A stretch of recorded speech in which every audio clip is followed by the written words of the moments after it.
बोलिए हर हर महादेव।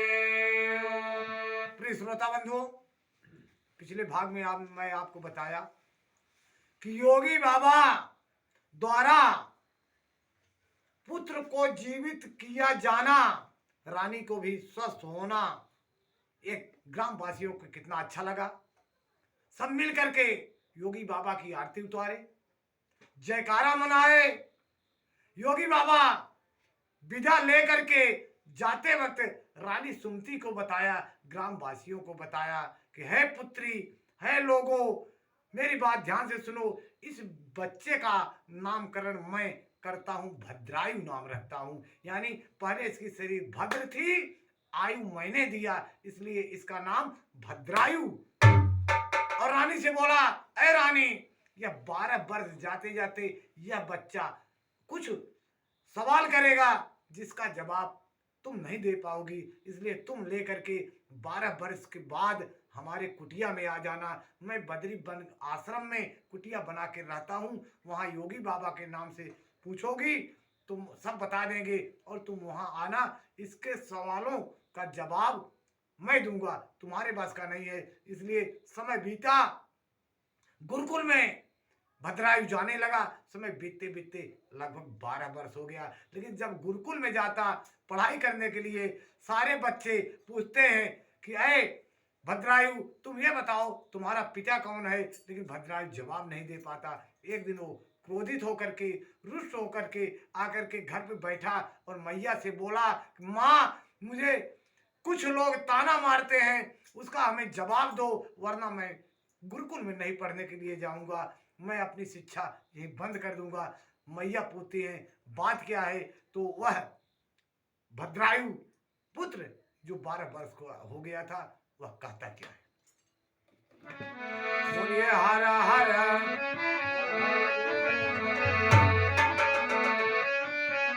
अरे बड़ा है बड़ी बीते। गुरुकुल में जाते हुए बच्चे ताना मार रहे हैं, अरे बड़ा है बड़ी सी बीते, गाइले दिन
भद्रायु, तुम बताओ तुम्हारे पिता का नाम क्या है। भद्रायु को मालूम ही नहीं था।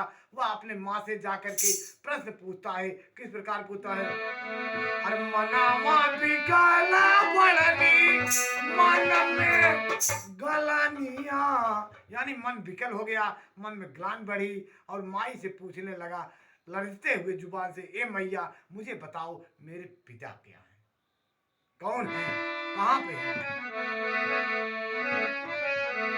अरे माँ के देखली हम, मामा के देखली, मामा को देखला, चाचा को देखी, चाची को भी देखा, तमाम सबको देखा, लेकिन कैसे कहते हैं, अरे हमारा जन्म दाता बपई, अरे हमारा जन्म दाता बपई, कावने जहां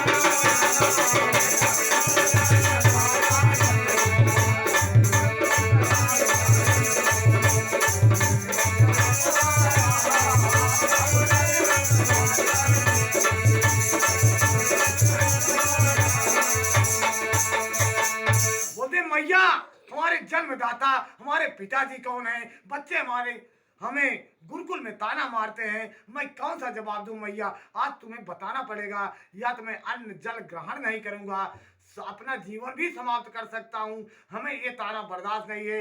मैया आज मैं बताओ मेरे पिता कौन है? तो माँ सुनी और सोचने लगी कि ये तो योगी बाबा बोले थे कि 12 वर्ष में कुछ जवाब सवाल करना पड़ेगा बच्चे से, इसलिए मैं जवाब सवाल नहीं कर सकती। मैं बताऊंगी तो बच्चा और परेशान हो जाएगा। और मैया बच्चे को लेकर के प्लान कर देती है बद्री वन के लिए, जहां योगी बाबा है। और जाति किस प्रकार है देखिए हम।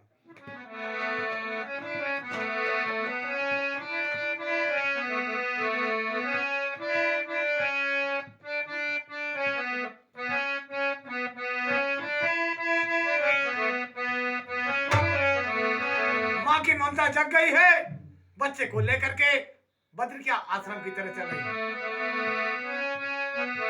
अरे माई के ममता जागल, अरे माई के ममता जागल, बिहा बल भमंगा माई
योगी जी के कुटिया को ढूंढते हुए रानी सुमति अपने पुत्र भद्रायु के साथ वहां पहुंची और पहुंच करके करती क्या है? अरे पहुंची है बदरी बन कुटिया में जाई,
रानी सुमति कह रही हैं, हे स्वामी, हे प्रभु, ये बच्चा हमारा पुत्र हमसे कुछ सवाल कर रहा है, जवाब मेरे पास नहीं है, जवाब मैं देती क्या, इसलिए आप जो आश्वासन दिए थे मैं आपके चरणों में इस बच्चे को लाई हूँ, मैं खुद को आई हूँ, अब क्या करना है आप करिए। उसी समय योगी बाबा बोले, हे पुत्री, तुम इस बालक को मेरे आश्रम पर छोड़ दो, यह यहीं पर रहेगा और तुम जाओ और तुम अपने भाई पद्माकर के पास जाओ। ठीक 1 वर्ष के बाद फिर मैं इस बच्चे को सब कुछ सिखा पढ़ा करके तुम्हारे पास छोड़ दूंगा। योगी बाबा ने समय के साथ उस बालक को राजनीति कर्मनीति सिखाने का वादा किया। रानी चरणों में गिर करके योगी बाबा को विदा लेकर के फिर उस स्थान पे आ गई जहां पहले रहती थी। फिर श्रोता बंधु, योगी बाबा उस बच्चे को अपना शिष्य बना करके समझाए। बच्चा बोला, गुरुजी मेरे बातों का जवाब आप नहीं दिए। बोले, पुत्र 1 वर्ष जाने दो, मैं तुम्हारे सवालों का जवाब दे दूंगा। योगी बाबा ने समय के साथ उस बालक को राजनीति, कूटनीति, कर्मनीति, जीवन जीने की कला, राज चलाने की कला, धर्म परायण, परोपकार, शत्रु पर विजय, अस्त्र शस्त्र विद्या तथा अंतःलोक कलाओं से परांगत कर दिया। इस बालक को भद्रायु के परांगत होने से के बाद उस पवन वेग से चलने वाले घोड़े को सौंपा। प्राणी मूर्छित होकर के किस प्रकार गिरता है समर में, युद्ध भूमि में, वो कलाएं बताई। शंख दिया, अलौकिक धनुष दिया और एक सुंदर तलवार दी और तमाम अस्त्र शस्त्र दे करके योगी बाबा बोले, ए पुत्र, जो सवाल तुम अपने माता से कर रहे थे और हमसे कर रहे थे उसका समय आ गया है। आज मैं तुम्हारे सवाल का जवाब देता हूं, केवल ध्यान से सुनिए। जब वो बच्चा बोला, गुरुदेव आपकी आज्ञा, मैं सुन रहा हूं, आप हमारे सवालों का क्या जवाब दे रहे हैं। आपका मैं शिष्य बन करके सब कुछ शिक्षा दीक्षा सब अस्त्र शस्त्र प्राप्त कर लिया, आपका आदेश क्या है आप बताइए, मैं सुन रहा हूं। तो योगी बाबा उस बच्चे को सामने बैठा करके बोले, शिष्य सुनो, ध्यान लगा के सुनो। और योगी बाबा कह क्या रहे हैं।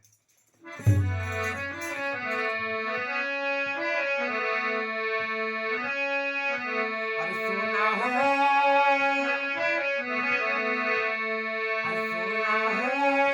पुत्र मन करे तुम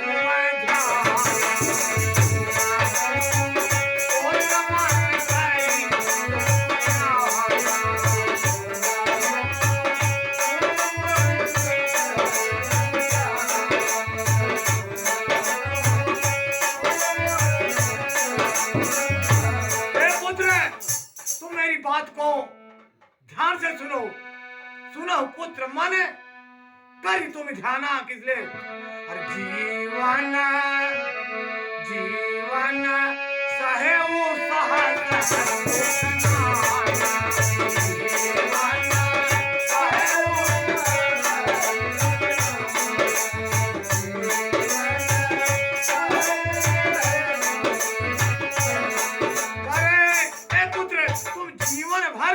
सहस्त्रों दुख, नाना प्रकार के दुख झेल चुके हो, इसलिए मेरी बात सुनो। तुम्हारे ऊपर विपत्तियां क्यों आई और कैसे आई, विपत्ति किसके द्वारा आई, केवल मेरी बात ध्यान से सुनना। पुत्र भद्रायु प्रेम से बैठ करके अपने योगी बाबा के सामने उनकी बातों को ध्यान से सुन रहा है और बाबा जी क्या बोल रहे हैं। एक राजा के बोले, पुत्र एक राजा के राजकुमार, तुम एक राजा के राजकुमार हो, बता रहे हैं। एक राजा के राजकुमार, अरे वज्रबाहु है पिता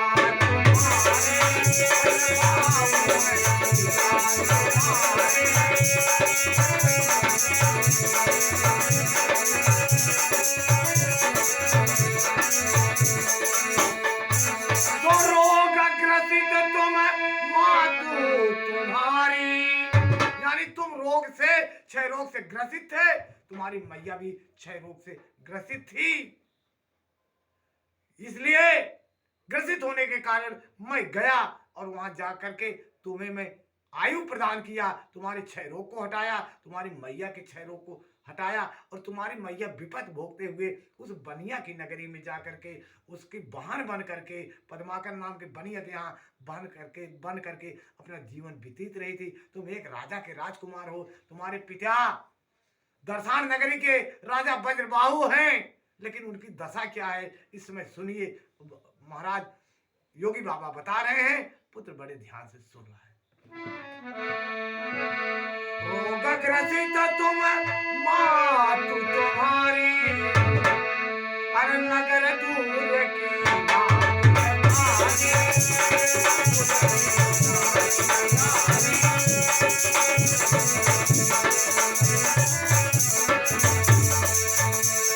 तुम्हारे पिता वज्रबाहु ने क्षय रोग के कारण उनकी छोटी पत्नी शीलवंती थी, उसके कहने से नगर से तुम्हारा दोनों का निकासन कर दिया। तुम लोग बेहते बिलखते रोते गाते यानी मैया के गोद में चिपके इस बनिया के आए, और तुम्हारे पिता उसी पाप के कारण शीलवंती के कहने से जो पाप किए थे उसके कारण उनका राज छीन गया।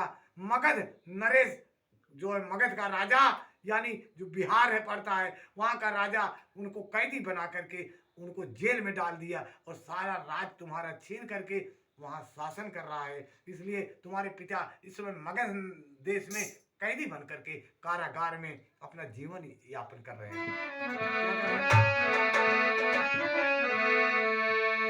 अरे कैदी मगध है पिता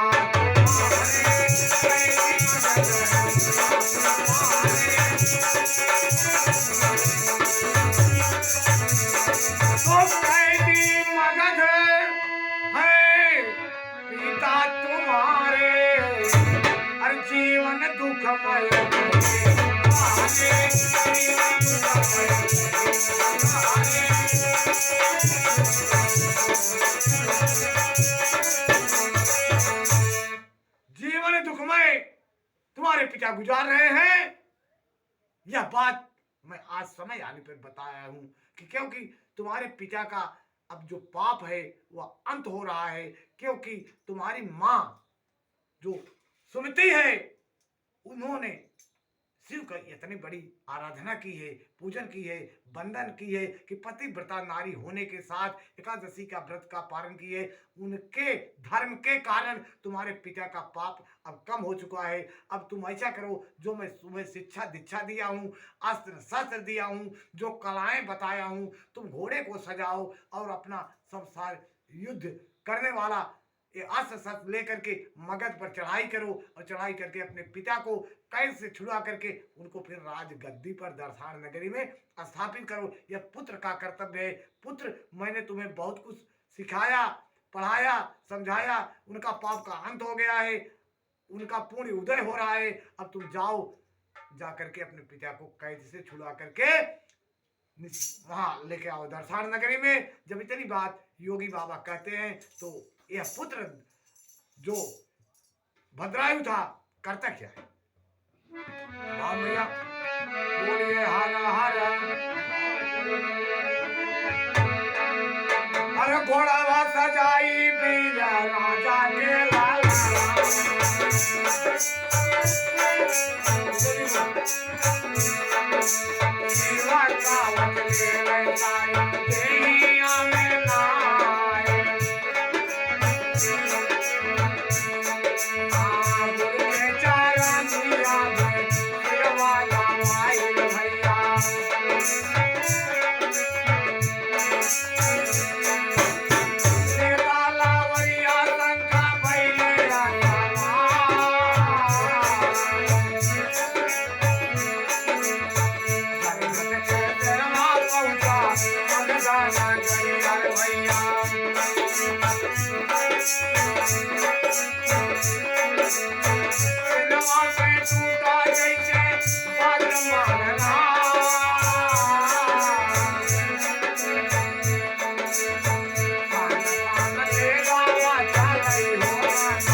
सारी सेना गिर गई और पुत्र अपना फर्ज निभा करके पिता को कैद से छुड़ा करके दर्शान नगरी में ले आकर के सिंहासन पर बैठा दिया और बैठा करके फिर वहां से चल करके योगी बाबा के आश्रम पर यानी कुटिया पर आ गया। और अब आपको अगले भाग में